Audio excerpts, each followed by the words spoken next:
하나님께서 오늘 우리에게 주시는 말씀 고린도후서 5장 17절에서 21절 말씀, 제가 한 절, 여러분이 한 절 교독하도록 하겠습니다. 누구든지 그리스도 안에 있으면 그는 새로운 피조물입니다. 옛것은 지나갔습니다. 보십시오, 새것이 되었습니다. 이 모든 것은 하나님에게서 났습니다. 하나님께서는 그리스도를 내세우셔서 우리를 자기와 화해하게 하시고 또 우리에게 화해의 직분을 맡겨 주셨습니다. 곧 하나님께서 사람들의 죄과를 따지지 않으시고 화해의 말씀을 우리에게 맡겨 주심으로써 세상은 그리스도 안에서 자기와 화해하게 하신 것입니다.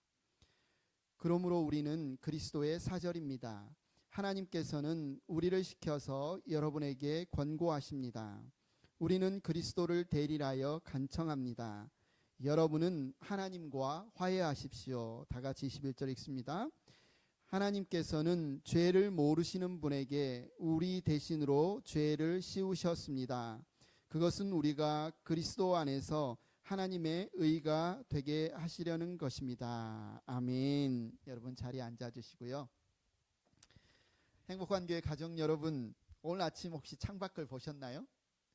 야, 정말 온 세상 하얗게 덮인 이 풍경을 보면서 텍사스에서는 보기 힘든 풍경 아닌가요? 그래서 불편하기는 하지만 일을 못해서 조금 그렇긴 하지만 춥기는 하지만 그래도 하나님이 우리에게 선물하신 너무 아름다운 풍경입니다. 궂은 날씨, 어쩌면 궂은 날씨라고 할 수 있지만 하나님이 허락하신 날씨니까 이 은혜로운 날씨일 수 있는데, 이 날씨 덕분에 여러분 가정에서, 각 가정에서 이렇게 온라인으로 우리가 예배를 드리고 있습니다. 우리가 비록 몸은 떨어져 있지만 우리가 예배 드릴 때 영과 진리로 하나님께 예배 드리는 것처럼 성령께서 우리 안에 살아계시고 여러분 지금 앉아 계신 그 자리에 임재하셔서 우리를 하나로 묶어주시고 우리의 예배를 받아주실 줄 믿습니다.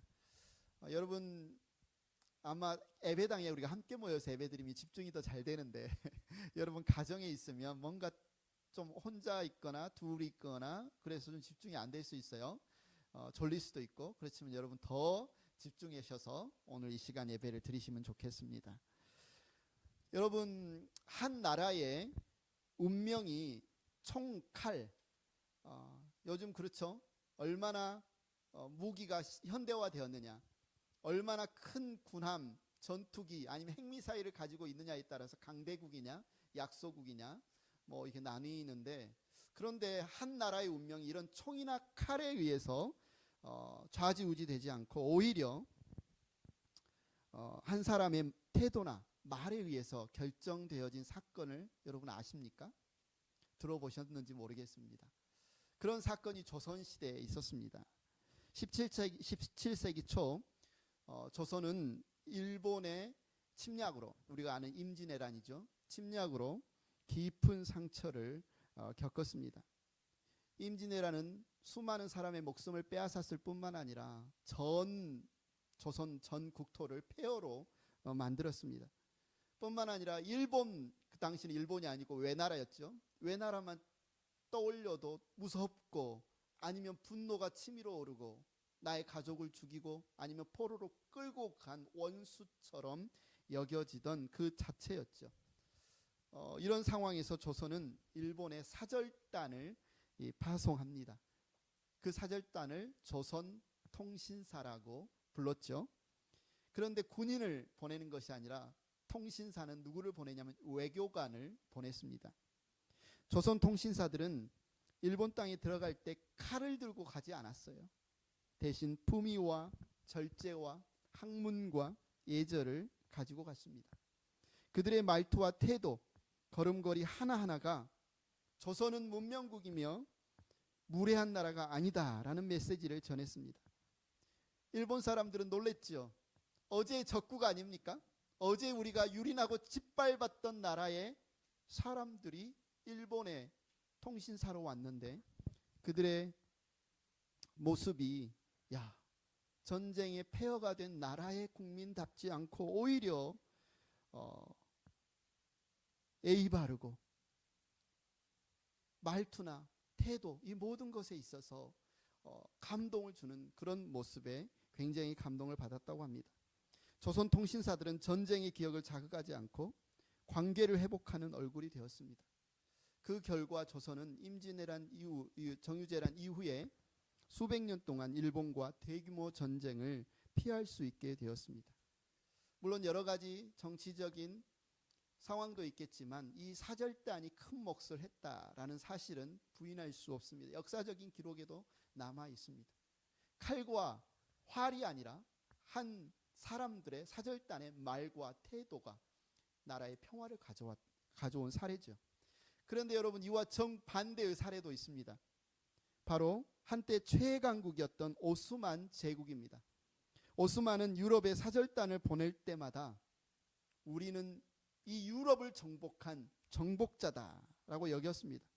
그들은 외교 사절단으로 갈 때 오히려 자신이 상대 국가의 왕들보다 오히려 높은 자리에 있음을 은연중에 뽐내며 오만했고, 그래서 왕이든 왕비든 어떤 신하든 상관없이 그들 앞에 굴복하도록 강요했습니다. 그들의 태도는 한마디로 이렇게 말하는 것과 같았습니다. 우리는 너희보다 위에 있고 너희는 우리보다 아래에 있으니 우리에게 복종해라. 그 결과는 어떻게 되었을까요? 비록 당시에 유럽 국가들이 힘이 약했지만 그들이 힘을 모으기 시작했습니다. 하나 둘 오스만을 신뢰하지 않게 되었고 결국 반오스만 연합을 형성하게 되었어요. 한마디로 오스만은 유럽에서 왕따를 겪게 된 거죠. 외교에 있어서나 기술에 있어서나 경제에 있어서나 오스만 제국은 고립되었습니다. 그래서 결국 급격히 쇠퇴하게 되었고 오스만 제국이 망하게 되는, 어쩌면 그 시초나 영향을 미친 그것이 칼이나 창이나 검이 아니라 사절단의 말과 태도였다는 거죠. 여러분, 이 이야기가 오늘 우리에게 묻고 있는 게 있죠. 여러분은 누구의 얼굴로 이 세상을 살아갈 겁니까? 여러분은 어떤 얼굴로 이 세상 앞에 서 있습니까? 여러분이 행복한 교회에 처음 오셨을 때 기억하시나요? 아마 행복한 교회를 개척하신 몇 분 집사님 외에는 모두가 다 행복한 교회에 처음 왔었을 때가 있었을 겁니다. 어땠습니까? 여러분 첫인상이. 행복한 교회에 처음 왔을 때 환한 미소로 여러분을 맞아주는 정말 따뜻함을 느끼신 분도 있었을 거고, 아니면 우리 행복한 교회 왜 이렇게 차갑지? 라고 아마 서운함을 느끼셨을 분도 있었을 겁니다. 그런데 어느덧 이제 우리가 이제 처음 방문하신 분이 아니라 행복한 교회 가족이 되어서 누군가가 우리 행복한 교회를 찾는다면 이제 여러분이 행복한 교회의 얼굴이 된 거죠. 여러분의 말투, 여러분의 태도, 여러분의 반응을 보고 그들은 행복한 교회의 첫인상을 느끼게 될 겁니다. 아니, 하나님의 첫인상을 느끼게 될 겁니다. 여러분, 저희 장인 장모님께서 미국 방문하신 거 알고 계시죠? 많은 분들이 너무나 따뜻하게 환대해 주시고 사랑해 주시고 섬겨 주시면서 우리 장인 장모님께서 여러분에게 너무너무 감사하고 따뜻함을 많이 느끼고 계십니다. 어쩌면 가장 최근에 행복한 교회 첫인상을 보신 분, 경험하신 분이라고 할 수 있겠죠. 앞으로 우리 행복한 교회를 방문하는 모든 분들이 바로 이런 따뜻함을 느끼면 좋겠다라는 생각이 듭니다. 행복한 교회에 오는 누구라도 우리 한 사람 한 사람을 또 통해서 이런 환대와 하나님의 긍휼과 사랑과 행복을 느끼면 참 좋겠다라는 생각을 합니다. 오늘 본문에서 사도 바울은 바로 이 질문 앞에 서 있는 우리에게, 여러분 우리가 누구인 줄 아세요? 우리의 정체성이 무엇인지 아세요? 우리는 교회 다니는 한 개인이 아닙니다. 우리는 그냥 교회 다니는 한 개인이 아닙니다. 우리는 그리스도의 사절입니다. 우리는 그리스도의 사절입니다. 한마디로 하나님의 나라의 외교관입니다. 이렇게 말하고 있어요. 우리가 사람을 대하는 방식 속에서, 우리가 사람들을 대하는 말투 속에서 세상은 하나님이 누구신가, 하나님 나라는 어떤 나라인가, 그 나라에 속하여 살아가는 사람들의 삶은 얼마나 행복하고 풍성한가를 보게 된다는 거죠. 여러분, 조선통신사 이해 선생, 비롯한 조선통신사의 그런 얼굴로 사람들을 대할 건지, 아니면 오스만 제국의 그 사절단의 오만함으로 이 세상을 대할 건지, 우리 스스로에게 이 말씀 앞에서 오늘 우리가 한번 물어봤으면 좋겠습니다. 나는 지금 어떤 사절단으로 서 있는가? 자, 그럼 우리가 어떻게 해야 오만이 아니라 정말 하나님의 얼굴에 누가 되지 않고 먹칠하지 않는 화해의 얼굴을 들고 이 세상 앞에 서는 사절단이 될 것인가? 바로 오늘 바울이 경험했던 그의 신앙 경험을 통해서 우리가 그 놀라운 사실을 한번 배워보기를 원합니다. 첫째, 우리는 그리스도의 사랑에 이끌려 새로운 나라의 눈을 뜹니다. 우리는 그리스도의 사랑에 이끌려 새로운 나라의 눈을 뜹니다. 여러분, 바울하면 우리가 대단하게 생각이 되잖아요. 야, 바울 사도도 무서웠을까? 바울 사도도 전도할 때 주춤주춤했을까? 전혀 안 그럴 것 같은데요. 사도행전에 보면 바울 또한 고린도에서 복음을 전할 때 굉장히 두려워했다, 굉장히 무서워했다, 그런 기록이 있습니다. 왜 그럴까요? 당시의 고린도는요, 오늘날의 뉴욕이나 우리 달라스나 아니면 LA처럼 어마어마하게 큰 대도시였어요. 대도시였을 뿐만 아니라 타락한 도시였어요. 영적으로 굉장히 타락한 도시였습니다. 뿐만 아니라 바울이 가서 복음을 전할 때 사람들은 바울을 놀렸어요. 외모가 왜 이래? 말투가 저렇게 왜 말을 잘 못해? 그의 출신이나 외모를 비난하는 사람들도 많았습니다. 바울이 두려워서 주눅이 들어서 옴짝달싹 못하고 잠자코 있을 때 어느 날 밤에 주님께서 바울에게 나타나셔서 말씀하십니다. 사도행전 18장 9절 10절 우리가 같이 한번 읽어봅니다. 사도행전 18장 9절 10절입니다. 시작. 무서워하지 말아라. 잠자코 있지 말고 끊임없이 말하여라. 내가 너와 함께 있으니 아무도 너에게 손을 떼어 해하지 못할 것이다. 이 도시에는 나의 백성이 많다. 이런 이 말씀을 잘 보십시오. 무서워서 꼼짝달싹 하지 못하고 있는 바울이, 그 바울을 다시 일으켜 세운 것이 무엇입니까? 이 말씀에 보면 주님께서 바울에게 내가 너와 함께 있으니 라는 표현을 합니다. 내가 너와 함께 있으니. 근데 바울은 이 바로 내가 너와 함께 있으니, 주님이 나와 함께 계시다는 사실을 고린도후서 5장 14절에 어떻게 고백하고 있냐면, 같이 한번 읽어봅니다. 고린도후서 5장 14절 시작. 그리스도의 사랑이 우리를 휘어잡습니다. 한 번 더요. 그리스도의 사랑이 우리를 휘어잡습니다. 한 번 더 읽겠습니다. 그리스도의 사랑이 우리를 휘어잡습니다. 여러분, 바울이 너무 두려워서 집 밖으로 나가기도 힘들고 사람들을 만나기도 힘들고 영적으로나 관계적으로나 모든 면에서 옴짝달싹 못하고 있을 때 바울을 다시 일으켜 세운 것은 바로 그를 휘어잡는 그리스도의 사랑이었습니다. 그리스도의 사랑이 바울을 휘어잡았다. 우리를 휘어잡는다. 그 뜻이 무슨 뜻일까요, 여러분? 휘어잡는다 이런 말이 무슨 뜻일까요? 한글로 그렇게 번역이 되어 있는데 이 말이 무슨 뜻이냐면, 주님의 사랑이 내 양쪽에서, 여러분 양쪽에서 범인을 체포할 때 팔짱을 끼고 가지 않습니까? 양쪽에서 꽉 팔짱을 낀 상태가 바로 휘어잡는 상태예요. 참 재미있는 표현이죠. 사실 바울의 이때 상태가 뭐라고 그랬습니까? 고린도 교회의 고린도 지역의 큰 대도시의 타락한 분위기에 영적으로 눌려 있습니다.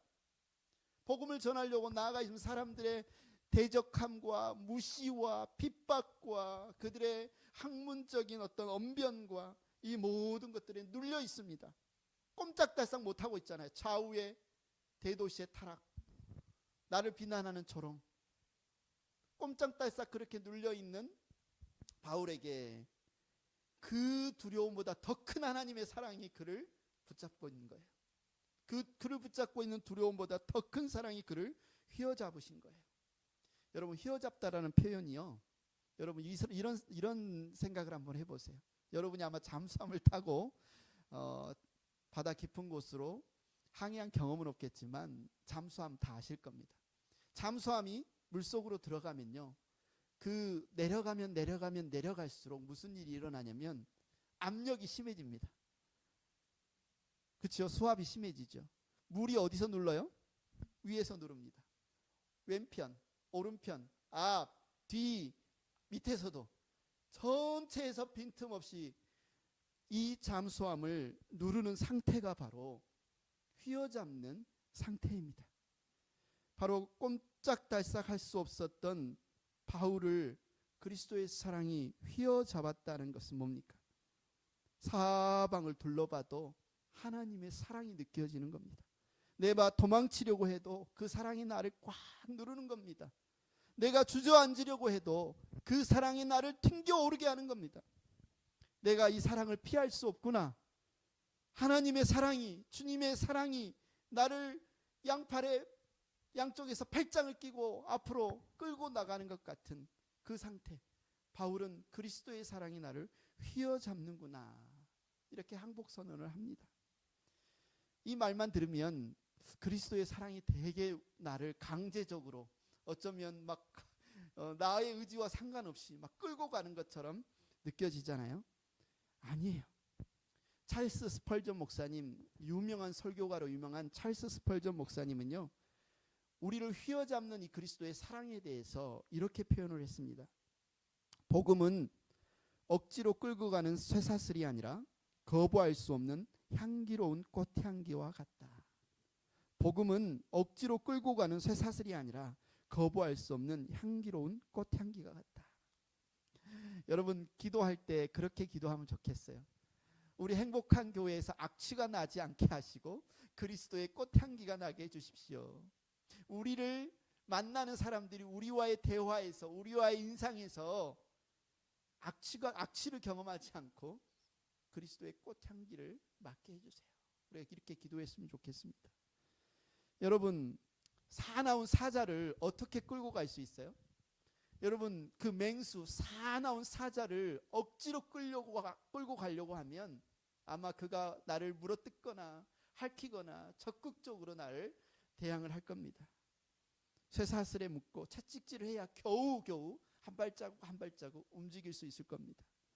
그런데 사자를 배고프게 하고 굶주린 사자에게 앞에 신선한 고기를 이렇게 싹 놓으면 어떨까요? 사자가 저항을 할까요? 울부짖을까요? 아니요.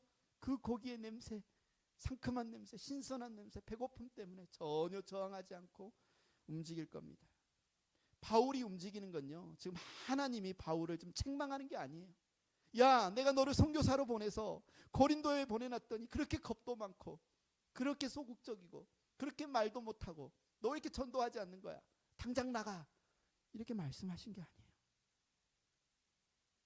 십자가에서 그를 위해 죽으신 그리스도의 사랑이 바울을 지금 휘어잡고 있는 겁니다. 그를 위해 죽어주신, 그를 사랑하신 그리스도의 사랑이 너무나 달콤하고 꽃향기와 같고 너무나 압도적이라서 그 향기에 취해버린 겁니다. 아, 나는 이제 이 사랑이 없이는 못 살겠다. 아, 나 이 주님의 사랑이 없이는 이제 못 살겠다. 이 사랑을 전하지 않고서는 못 견디겠다.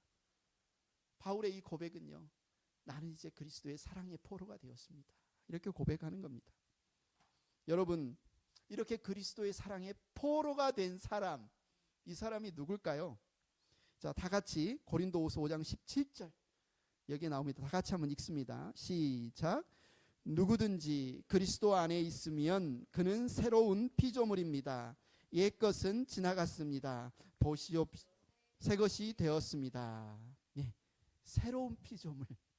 그리스도의 사랑의 포로가 된 사람, 그리스도의 사랑을 경험한 사람, 그리스도의 사랑 없이 살 수 없는 사람을 바울은 새로운 피조물이 되었다.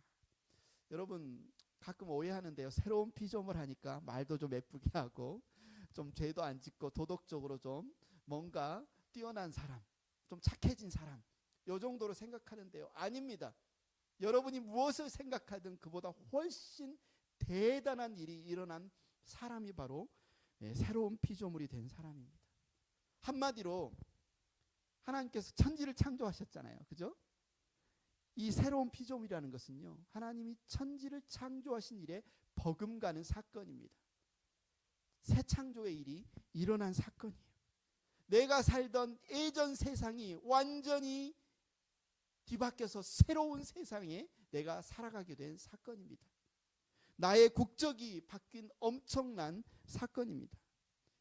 여러분, 우리는 지금 미국인, 미국 시민권을 가지고 계신 미국인, 아니면 한국 여전히 국적을 가지고 계신 한국인으로 이 땅에 살아가고 있지만, 오늘 말씀은 우리의 실제 국적이 무엇인지를 우리에게 말하고 있는 거예요.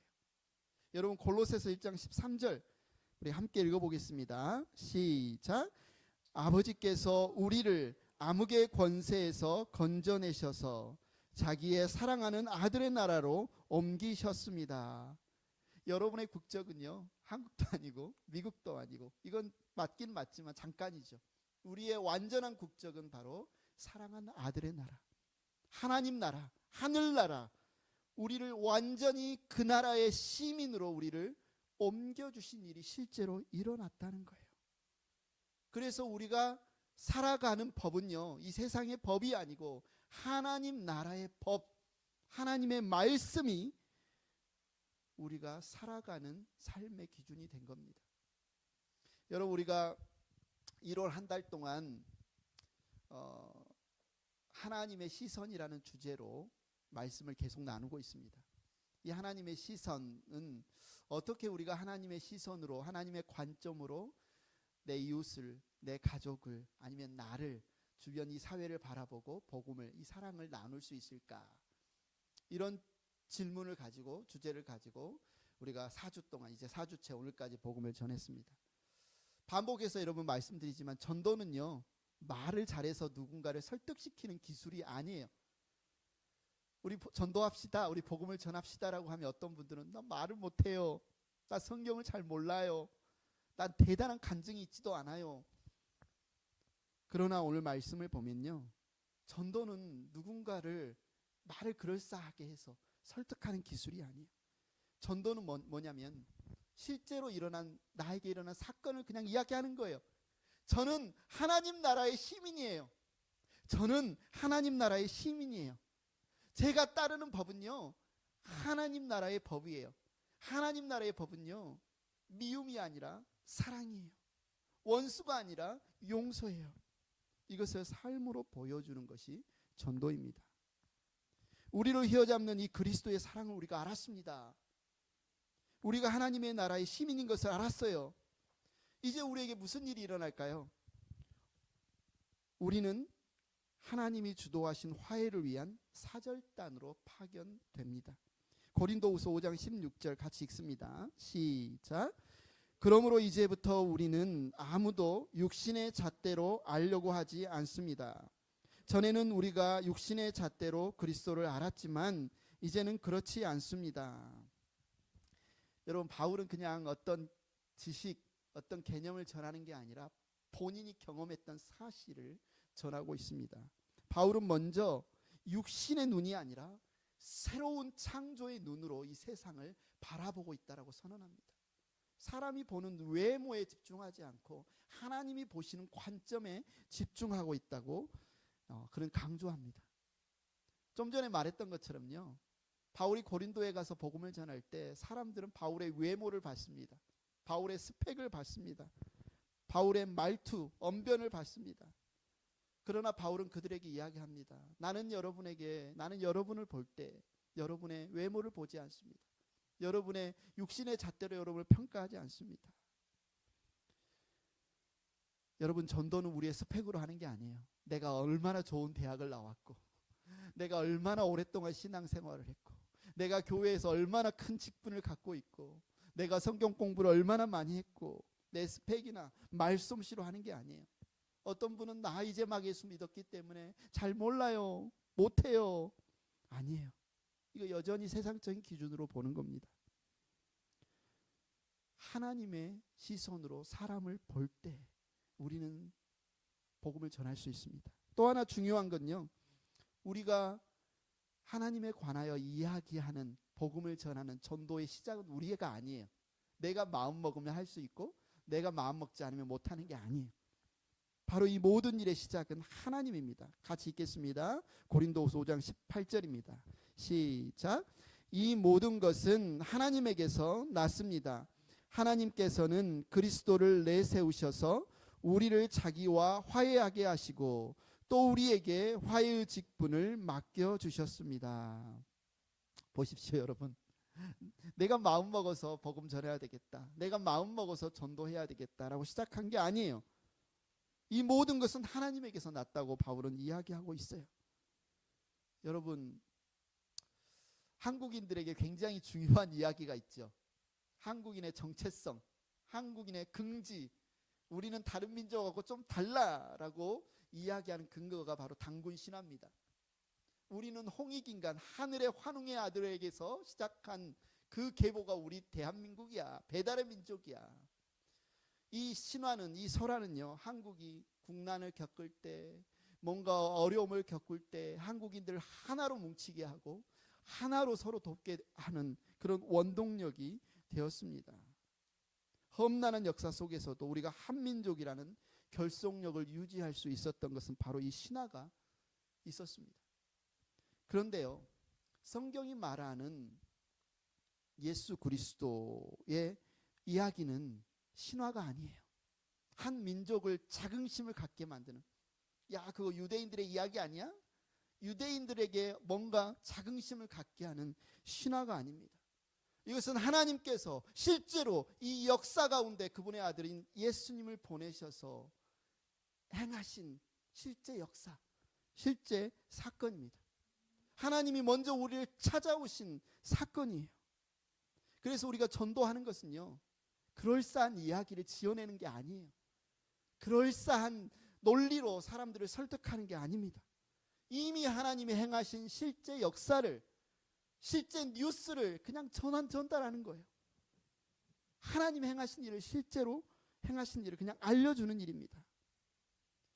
여러분, 또한 중요한 게요, 전도는 우리 혼자 하는 게 아니에요.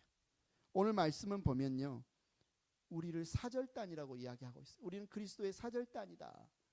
우리는 한 개인으로서 복음을 전하는 게 아니고요, 그리스도의 사절단의 팀원으로서, 일원으로서 내 말을 지어내는 게 아니고요, 하나님이 이미 행하신 실제 사건을 그냥 이야기해 주는 것이 전도입니다. 여러분, 조선통신사 이예 선생이 일본에 가서 그의 성실하고 겸손하고 당당한 말투로 평화의 문을 열었듯이, 우리가 이미 하나님이 행하신 이 사건을 당당하게 그리고 겸손하게 선포함으로써 사람들은 복음을 듣게 되는 겁니다. 그런데 여러분, 여기서 한 가지 궁금한 점이 생겨요. 뭐냐면, 하나님은 왜 하필 우리를 사절단으로 세우셨을까? 여러분, 만약에 미국이 외교관을 세운다면, 만약에 대한민국이 외교관을 어느 중요한 국가에 보낸다면 어떤 외교관을 뽑을까요? 선출할까요? 능력 있고 도덕적으로도 흠이 없고 스펙도 좋고 뭔가 명망 있는 그런 외교관을 뽑겠지요. 그런데 저와 여러분은 어떻습니까? 남들은 몰라도 우리 자신은 압니다. 우리가 얼마나 부끄러운 존재인지, 우리가 얼마나 부족한 점이 많은 존재인지, 숨기고 싶은 부끄러운 이야기들이 얼마나 많은지, 도대체 왕이신 하나님은 왜, 무슨 근거로 우리 같은 죄인들을 이토록 귀한 자리에 하나님의 나라를 대표하고 하나님의 얼굴로서 이 세상에 사절단으로 보내신 걸까? 어떻게 그런 일이 일어날 수 있을까? 오늘 본문은 그 비밀에 대해서 이렇게 이야기합니다. The Great Exchange, 위대한 교환. The Great Exchange, 위대한 교환. 위대한 교환이 우리를 하나님의 의가 되게 합니다. 여러분, 오늘 본문 20절, 21절 함께 읽겠습니다. 시작. 우리는 그리스도를 대리하여 간청합니다. 여러분은 하나님과 화해하십시오. 하나님께서는 죄를 모르시는 분에게 우리를 대신으로 죄를 씌우셨습니다. 그것은 우리가 그리스도 안에서 하나님의 의가 되게 하시려는 것입니다.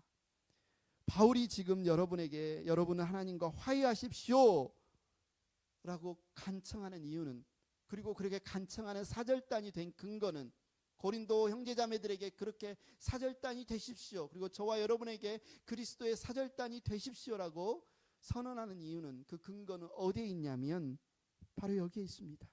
위대한 교환. 하나님께서는 죄를 모르시는 분, 그분에게 우리 대신으로 죄를 씌우셨습니다. 그것은 우리가 그리스도 안에서 하나님의 의가 되게 하시려는 것입니다. 하나님 우리와 어떻게 화해하셨을까요? 거룩하신 하나님이 죄인인 우리와 어떻게 한 팀이 될 수 있을까요? 하나님이 기가 막힌 방법을 시작하고 행하셨는데, 바로 우리의 더러운 옷을 벗기셔서 깨끗하고 의로운 옷을 입고 계신 예수님께 입히시고, 그분의 의의 옷을 우리에게 입히신 사건, 십자가 위에서 행하신 사건, 이것을 신학자들은 The Great Exchange, 위대한 교환, 서로 바꿔치기 한 거잖아요. 우리의 어떤 잘남이나 우리의 의로움이나 우리의 공로로 하나님의 사절단이 된 것이 아니고, 하나님의 얼굴이 된 것이 아니고, 바로 하나님께서 이렇게 그분의 아들의 의로운 옷으로 우리에게 입히신 사건. 여러분, 이것을 경험한 대표적인 인물이 바로 오늘 이 말씀을 적고 있는 사도 바울입니다. 여러분, 사도 바울의 이야기를 여러분 너무 잘 아시죠? 바울이 원래 어떤 사람이었습니까? 바울이 하나님에 대해서 열심히 있다고 했지만 그 열심으로 오히려 예수 그리스도를 믿는 형제 자매들과 교회를 박해하던 사람입니다. 그는 잔인하게 스데반 집사님을 돌로 쳐 죽이는 그 현장을 진두지휘했던 사람이었고요. 온 예루살렘을 믿는 형제 자매들을 잡아 가두는 일을 앞장섰던 사람이고요. 거기에 만족하지 못하고 다메섹에 있는 형제 자매들까지 죽이기 위해 그곳으로 향하던 사람이었어요. 그의 스펙을 보세요. 그가 했던 일을 보세요. 한마디로 하나님 앞에서 그는 사형수입니다. 하나님 앞에서 그는 용서받을 수 없는 죄인이었어요. 그런데 그에게 무슨 일이 일어났습니까? 다메섹으로 가던 길에 하나님께서 그를 만나 주셨습니다. 그의 그 끔찍하고, 그의 그 교만하고, 그의 그 폭력적이고, 그의 그 거만한 모든 죄를 예수 그리스도에게 뒤집어 씌우시고, 예수 그리스도의 그 거룩한 의를 바울에게 덧입혀 주셨어요. 선물해 주셨어요. 사울이었던 사울이 어떻게 바울이 됐냐고요? 그가 착해졌습니까? 그가 의로워졌습니까? 그가 뭐 대단한 믿음을 가졌습니까? 아니요. 하나님이 행하신 이 위대한 교환, 그의 모든 죄를 예수님께 뒤집어 씌우고 예수님의 의를 그에게 입혀주신 이 사건으로 말미암아 죄수 중에 죄수, 괴수 중에 괴수, 사울이 바울이 된 사건. 이것은 바울에게만 일어난 사건이 아니라 저와 여러분에게도 일어난 사건입니다. 이것이 우리가 믿는 복음입니다. 이것이 우리가 믿는 좋은 뉴스, 굿 뉴스입니다. 하나님은 이제 우리를 보실 때 우리의 과거를 들추지 않으십니다. 너 작년에, 너 10년 전에, 너 그저께, 그러시는 분이 아니에요. 사울의 그 피 묻은 손을 볼 때 하나님과 하나님의 교회와 형제자매들을 죽이던 그 손의 피를 보는 것이 아니라 그 손을 덮으신 그리스도의 의로움을 하나님은 바라보는 겁니다. 우리가 복음을 전할 때, 바로 전도할 때 전하는 게 이거예요. 저도 죄인입니다. 그러나 그리스도의 피가 보혈이 나를 덮어주셨습니다. 여러분이 아무리 연약하고 악한 죄인이라 할지라도 하나님은 여러분을 품어주시는 분이십니다. 여러분의 죄를 위해서 주님이 죽으셨습니다. 십자가에서 여러분이 예수님과 함께 다시 살아난 사건이 바로 복음입니다. 이 화해의 복음, 하나님이 먼저 우리를 용서하시고 하나님이 먼저 우리를 품어주시고 그 아들의 핏값으로 우리를 품어주신 이 화해의 사건, 이것을 전하는 것이 복음입니다. 여러분, 그러면 이 복음을 전하기 위해 우리가 먼저 이 화해를 경험해야 합니다. 이 놀라운 사실을 먼저 깨달아야 합니다.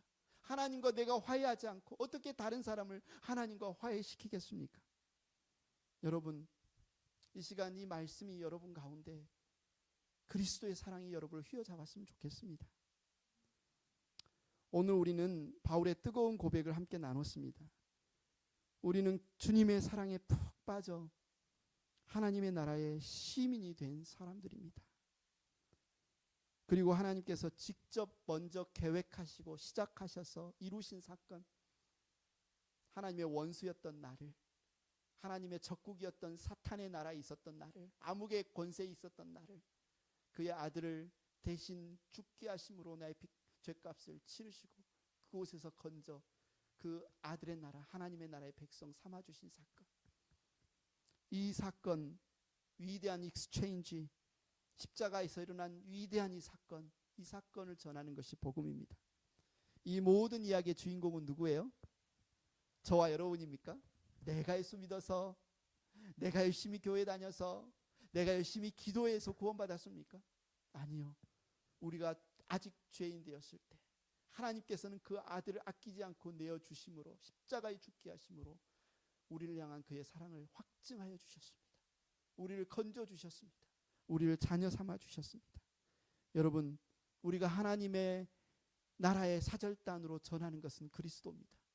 그리스도를 전하는 겁니다. 하나님께서 그리스도 안에서 우리에게 행하신 그 사건을 전하는 겁니다. 그래서 우리가 복음을 전하려면 먼저 하나님의 시선으로 나를 보고 이웃을 볼 수 있어야 한다고 한 달 동안, 1월 한 달 동안 우리가 나눴습니다. 행복한 교회 가족 여러분, 오늘 예배를 마치고 나서 여러분과 여러분 가족들을 한번 찬찬히 살펴보시면 좋겠습니다. 이미 예수 그리스도를 믿고 하나님 나라의 시민된 여러분 가족들이라면 같이 얼굴을 마주 대하며 이렇게 고백하십시오. 우리가 하나님의 사절단이야. 우리가 그리스도의 사절단이야. 우리가 하나님 나라의 사절단이야. 이렇게 여러분 함께 이야기하면 좋겠고요. 혹여나 아직 예수님을 모르고 있는 가족이 있다면 같이 미국에서 살든 한 집에서 살든 아니면 저 멀리 한국에 있든 시간을 내서 안부전화를 한번 걸어주시면 좋겠어요. 따뜻하게 하나님 나라의 사절단으로서 여러분이 복음을 전했으면 좋겠습니다. 여러분 지금 밖은 꽁꽁 얼었죠? 아마 사람들의 마음도 꽁꽁 언 사람들이 너무 많을 거예요. 마음도 얼었고 표정도 얼었고 손도 얼었고 모든 것이 얼어있는 그들에게 바로 우리가 따뜻한 손을 내밀었으면 좋겠습니다. 나 개인의 인간적인 손이 아니라 하나님의 나라를 대표하고 하나님의 화해의 얼굴로서 그들에게 손을 내미는 저와 여러분, 그것이 바로 전도라는 사실을 여러분 잊지 않았으면 좋겠습니다. 여러분 이 시간 우리가 함께 찬양을 드리기를 원하는데요. 주 예수 나의 산 소망이라는 찬양입니다. 여러분 아마 다 아는 찬양일 텐데요. 가사가 너무 좋아요.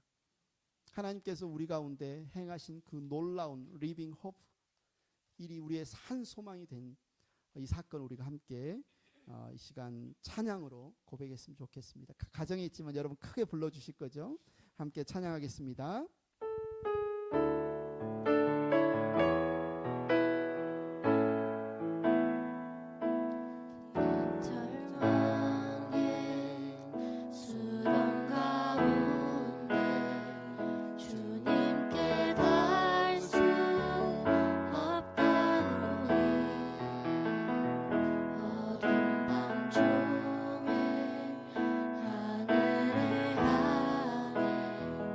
주의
같이 자리에서 일어나십시오.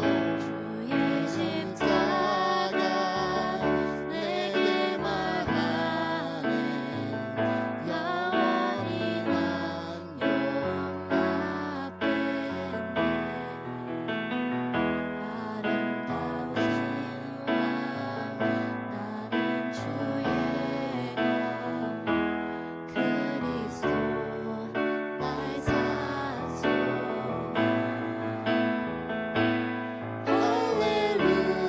할렐루야 주를 찬양하여라 할렐루야 자유케 하셨도다 죄와 저주 끊으신 주께 구원이 있도다 주 예수 나의 산소와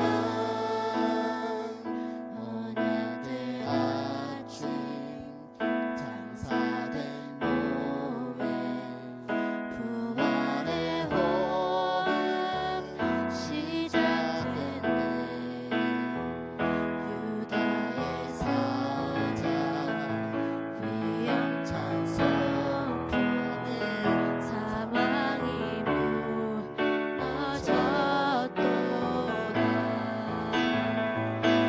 이제 사망은 무덤이 더는 우리를 주장할 수 없네 유다의 사자 위엄찬 후유 사망이 무너졌도다 사망이 무너졌도다 주 예수 승리하셨네 할렐루야 주를 찬양하여라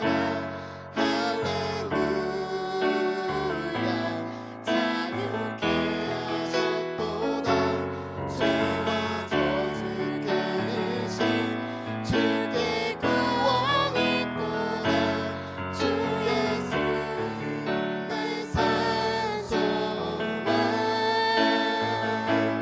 할렐루야 주를 찬양하여라 할렐루야 자유케 하셨도다 죄와 저주 끊으신 주께 구원이 있도다 주 예수 나의 산소만 그리스도 나의 산소만 당신은 나의 산소만 여러분 이 시간 함께 눈을 감고 기도하면 좋겠습니다. 그리스도께서 여러분의 산 소망이 되심을 이 놀라운 사실을 하나님이 믿어지게 하셨고 지금까지 일양 미쁘시게 여러분과 함께 동행하셨고 여기까지 인도하셨다면 여러분 이 시간 감사의 찬양을 드리십시오. 감사의 고백을 드리십시오. 그 수많은 사람들 가운데서 나를 그리스도의 사절단으로 삼아주심을 감사합니다. 이미 내 안에 일어난 이 놀라운 사건을 내가 알리는 자 되게 하여 주시옵소서라고 감사와 결단의 기도를 드리십시오. 만약 아직까지 그리스도께서 내게 행하신 이 놀라운 사건이 실제인 것이 믿어지지 않았다면 오늘 이 순간 주님이 그 믿음을 주셨다면 그 감동을 주셨다면 그 주님을 꼭 붙잡으시기 바랍니다. 내가 주님을 붙잡습니다. 나를 휘어잡는 그리스도의 사랑을 붙잡습니다. 나를 놓지 않으시고 나를 떠나지 않으시고 나를 지키시는 그 그리스도의 사랑을 원합니다. 나의 평생 동안에